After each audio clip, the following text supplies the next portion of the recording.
Assalamualaikum warahmatullahi wabarakatuh. Selamat pagi, selamat siang, selamat sore, dan selamat malam untuk teman-teman atau dosen yang melihat video saya. Yang saya hormati Bapak Dr. Supriyadi MPD dan teman-teman yang insya Allah selalu dibahagiakan oleh pacarnya. Dan bagi yang nggak punya pacar, mohon bersabar. Ini ujian dari Allah Subhanahu Wa Taala. Puja dan puji syukur tak lupa kita curahkan kepada Allah Subhanahu Wa Taala yang telah memberikan kita nikmat sehat walafiat sehingga kita bisa melihat video pidato dari saya. Salawat serta salam tak lupa juga kita curahkan kepada Nabi besar kita, yaitu Nabi Muhammad SAW, kepada keluarganya, para sahabatnya, tabiin, serta kita umat di akhir zaman. Di sini saya sendiri, tidak berdua dengan pacar saya, tapi saya sendiri tidak tahu siapa pacar saya, karena saya juga tidak punya pacar. Saya akan berpidato, dan pidato saya berjudul Jauhi Narkoba, Dekati Aku. Ya. Oke, baik, kita lanjut ke pidato saya. Daripada curhat mulu, nggak selesai karena waktunya limit, yaitu 15 menit. Tapi kalau bisa dikurangin ya Pak, jadi 10 menit lah minimal gitu Pak. Tenggo dikit Pak. Banyak sekali kasus narkoba di Indonesia, yaitu terutama dari kasusnya anak dari pedangdut, Raja Dangdut Indonesia, yaitu Ridho Roma. Dia terjerat oleh kasus narkoba dengan sebuah kasus ganja. Bahkan teman-teman saya sendiri juga ada yang begitu, ada yang dekati narkoba, ada yang memakai narkoba. Terus saya bilang sama mereka, daripada kalian dekati narkoba, mendingan dekati bandar ya, karena dekati bandar itu lebih beruntung daripada dekati narkoba. Kalau menurut saya, memakai narkoba itu tidak ada gunanya dan tidak ada untungnya, yang kebanyakan rugi. Kalau kata orang-orang, memakai narkoba itu biar tenang. Mereka pikir semua ketenangan itu hanya memakai gitu-gituan doang, padahal tidak. Kita dengan sholat dan berdoa saja sudah bisa tenang. Akan tetapi mereka yang masih memikir begitu, tidak pantas untuk kita hargai lah.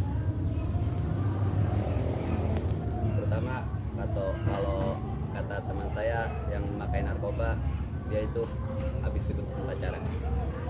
Karena diputusin pacarnya, dia jadi galau dan dia jadi memakai narkoba. Itu sih menurut saya nggak ada apa-apanya. Karena kalau emang dia milik kita, udah pasti akan jadi milik kita. Kalau emang milik orang lain, udah pasti akan jadi milik orang lain. Dan di sini maksud dari pidato saya ini adalah jauhi narkoba, dekati aku. Maksudnya jauh dari narkoba, dekati Allah aja, jangan dekati aku ya. Soalnya ya gimana ya, kalau misalnya mau deket juga nggak bisa mungkin, karena ada something. Dekati Allah aja, nggak usah dekati narkoba. Buat apa pakai narkoba? Tidak ada gunanya, tidak ada manfaatnya, dan tidak ada tidak ada efek bergunanya lah gitu. Yang ada kalian malah dapat rugi, yang ada kalian malah dapat dosa karena dekati narkoba.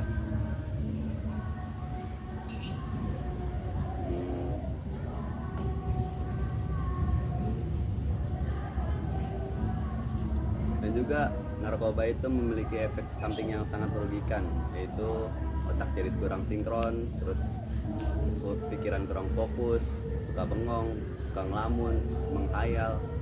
Ya seperti itulah kira-kira. Ada jenis narkoba seperti sabu-sabu, tau, kokain, heroin, ganja, anoman jenis ganja, terus juga sintes jenis ganja, dan pil obat-obatan yang masih banyak seperti tramadol, eksimer, atau lain sebagainya. Itu semua menurut saya tidak ada untungnya memakai gituan. Kalian pakai gituan buat apaan? Buat tenang kan nggak mungkin. memang efeknya tenangin kalian, tenangin diri kalian, tapi mungkin gak bertahan lama. Kan tidak mungkin bertahan lama karena apa ya, mungkin efeknya akan hilang sehari 2 hari atau ya paling lama 3 hari lah kalian bisa menikmati ketenangan itu. Tapi setelah itu semua sudah selesai, kalian semua hilang, hancur lagi, dan akhirnya kalian kembali stres dan kembali memikirkan hal-hal yang tidak pasti untuk kalian. Dan menurut saya itu tuh kalau misalnya orang-orang pakai begitu tuh kebanyakan ngelamun atau kebanyakan menghayal. Mereka semua terbang tinggi tanpa arah, tanpa tujuan juga. Tujuan hidup kita di dunia apa sih? Pengen jadi orang sukses. Pengen jadi orang sukses tidak harus memakai narkoba. Kita adalah manusia tidak sempurna memang, tapi kalau emang kalian mau berubah, ayo berubah, bangkit sama-sama, kita berjuang sama-sama melawan ini semua. Karena menjauhi narkoba itu banyak untungnya. Kalian untung bisa masuk kerja enak, kalian bisa ya gimana lah semua kalian gitu kalau salah kalian nggak pakai narkoba. Tapi kalau salah kalian pakai narkoba, masuk kerja susah, begini susah, begitu susah, dan lain sebagainya. Ya, kalau emang mau berubah, coba paksakan. Walaupun dipaksa itu sakit, tapi cobalah. Karena semua itu perlu dicoba. Karena hidup itu perlu banyak rasa. Tidak mungkin hanya satu rasa yang kita coba. Ayolah, kita keluar dari zona nyaman. Apapun senyaman itu, kalian harus bisa keluar daripada zona nyaman itu. Karena menurut saya stuck di zona nyaman itu tidak membuat kita maju, dan karena membuat kita mundur, terus mundur dan terus mundur dan terus mundur. Kalau kita keluar dari zona nyaman kita, pergi keluar, tapi keluar yang positif, kalian bisa maju, pikiran jadi maju dan fresh, otak lebih tenang, lebih ini. Nggak usah pakai gitu-gituan deh buat tenang. Buat apaan sih gitu-gituan? Nggak mungkin kalian bisa tenang kalau misalnya pakai gitu-gituan. Tapi kalau emang kalian masih mau stuck di zona nyaman kalian, semua itu akan sia-sia, dan semua itu tidak akan ada gunanya. Di mata orang, kalian itu hanya setetes, dan orang di mata kita itu juga hanya setetes. Jadi apa yang perlu kita sombongkan dan apa yang perlu kita banggakan di dunia ini? Makai narkoba kita bangga, wih kita jagoan nih makai narkoba, wih kita bang jago nih makan narkoba. Tidak, malah kalian tuh dianggap remeh sama orang-orang. Bukan kalian berarti pakai ganja wih depan orang gitu, kalian malah itu ntar keciduk mampus. Ntar keciduk kan ribet urusannya, polisi, duit dan lain sebagainya, harta tahta kalian, orang tua kalian ngorbanin kalian buat nebus kalian nggak mikir ke situnya. Kasihan orang tua kalian capek, terus juga kasihan juga mereka udah biayain sekolah kalian capek-capek, tapi kalian malah menyanyiakan itu semua. Gimana ya jadinya? Buat saya sih begitu, mikir ya beribu-ribu kali lah untuk berbuat seperti itu, karena menurut saya tidak ada yang harus dihayal. Mereka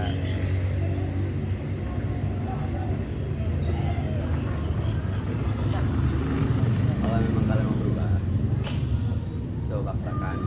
Kalau enggak juga, ayo sini kita kopi bareng-bareng, kita cerita bareng-bareng, cerita semua tentang masalah kalian, entah itu masalah keluarga, orang tua, ataupun pacar, ataupun apalah sebagainya.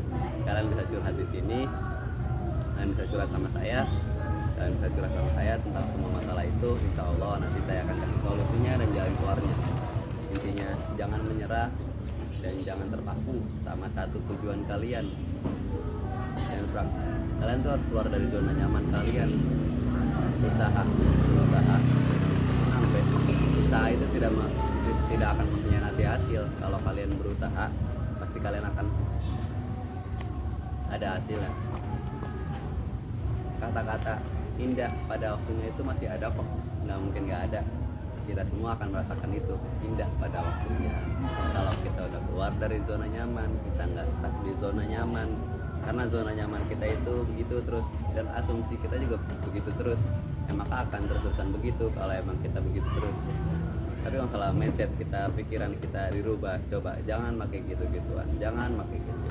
Memang berat, saya tahu karena saya punya pengalaman dari teman-teman saya yang susah untuk keluar dari zona nyaman itu. Tapi ya mau gimana, mereka juga usaha, mereka juga belajar, mereka juga punya tujuan hidup dan punya keinginan, jadi mereka berusaha. Selagi mereka usaha, maka semua itu tidak akan mengkhianati hasil. Kalau hasilnya nol, nggak mungkin. Kita mungkin bisa jatuh dulu, namanya ujian. Kita keluar dari zona nyaman, kita hijrah dari kampung ini ke kampung ini, itu mungkin perlu ujian, banyak ujiannya, dan banyak sekali cobaan-cobaannya yang membuat kita ingin pakai lagi. Tapi coba deh kalian istighfar atau kalian zikir atau kalian apa, kalau misalnya kalian pengen begitu lagi, coba ingat ibu kalian, ayah kalian yang sudah membiayai kalian, atau kalau misalnya mungkin kalian yang udah ditinggal sama ibu atau ayah, atau mungkin keduanya, kalian bisa pikirin mereka, wah gimana ya mereka di sono, wah gimana ya orang tua saya di sana kalau melihat anaknya begini.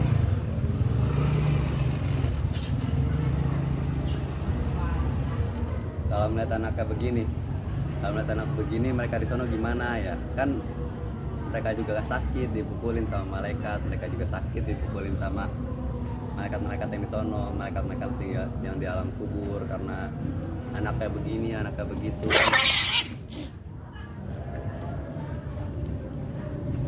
Kan kasihan orang tua kalian gak mikir begitu. Kalian harus pikirin orang tua kalian, tidak harus memikirkan diri kalian, karena kita punya orang tua, apalagi seorang ibu. Orang ibu itu mulia. Dan Nabi aja pernah bilang, ada sahabat yang bertanya, ya Rasulullah, siapa yang harus aku hormati? Ibumu. Ya Rasulullah. Sampai dijawab 3 kali oleh Nabi, dan akhirnya 1 kali ayah. Berarti ibu itu sangat mulia, dan ibu itu benar-benar mulia di hadapan kita, di hadapan Allah Subhanahu wa taala. Karena ibu telah mengandung kita 9 bulan, dia berjalan ke sana kemari, mencari makan buat kita, nyuapin kita, nyusuin kita tiap hari, selalu seperti itu. Apa kalian tidak mikir ke situ? Kasihan orang tua kalian, kasihan ibu kalian, terutama ibu kalian, apalagi masalah yang udah tua. Kasihan ibu kalian, udah capek-capek biayain kalian buat kalian jadi sukses, tapi malah uangnya kalian berdayain buat beli gituan. Apa sih untungnya gituan? Nggak ada yang kalian untungkan dari itu semua, yang ada malah merugikan. Apa ya, narkoba itu jujur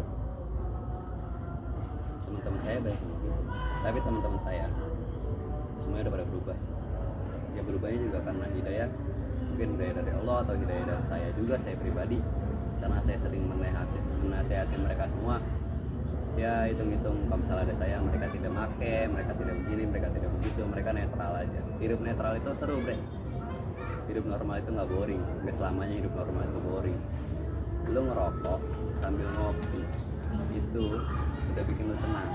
Kalau lu laki, kalau lu banci, lu makan narkoba, itu yang disebut banci, karena mereka larinya ke situ. Mendingan kita nyebat aja udah sama ngopi, kalau nggak ada gorengan dah biar enak dah, kita ngopi di pinggir jalan, kita ngerokok, cerita-cerita banyak hal, itu lebih menyenangkan daripada harus pakai narkoba, tidak ada gunanya dan tidak ada hal yang menguntungkan sama sekali, yang ada malah merugikan kita. Kalau kita nggak keciduk, kalau kita keciduk, tiba-tiba keciduk selagi pakai narkoba, mati kita, mampus kita, kasihan orang tua kita. Baru nanti pasti dari penjara mikir, waduh gimana ya gue ini, waduh gimana, nangis, dan akhirnya kita dicari tahu, kita di-wanted, kita di TO sama polisi. Coba bayangin kalau misalnya kalian sampai begitu. Udah deh, stop narkoba itu semua, jangan dekati narkoba, jangan dekati narkoba, tapi dekatilah yang lebih baik daripada narkoba. Jangan kalian sekali-kali dekati narkoba, karena narkoba itu nggak ada untungnya, ada malah merugikan kalian, merusak diri kalian, merusak badan kalian jadi kurus, badan kalian jadi nggak terurus, nggak nafsu makan, nggak doyan makan, nggak tidur, dan lain sebagainya. Efek sampingnya banyak dari itu semua. Kalian harus mikir ke depannya, karena kalian itu adalah seorang pemimpin bagi yang perempuan yang memakai narkoba. Kalian pemimpin bagi anak-anak kalian.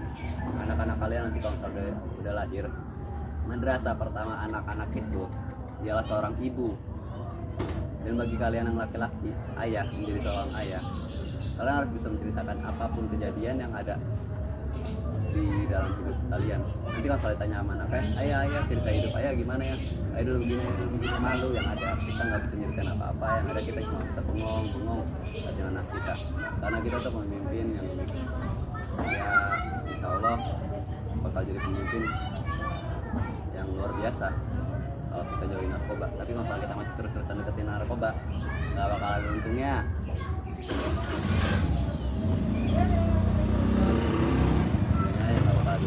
Karena sejujurnya narkoba itu membahayakan, bukannya menguntungkan, tapi membahayakan.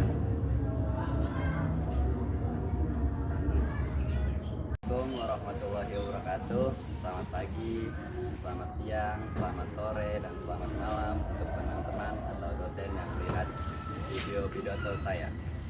Puja dan puji syukur tak lupa kita curahkan kepada Allah Subhanahu wa Ta'ala karena telah memberi kita nikmat sehat walafiat sehingga kita bisa menyaksikan atau melihat video dari saya. Tak lupa juga salawat serta salam kita curahkan kepada Nabi besar kita Muhammad sallallahu alaihi wasallam, kepada keluarganya, para sahabatnya, tabi'in dan kita umat di akhir zaman.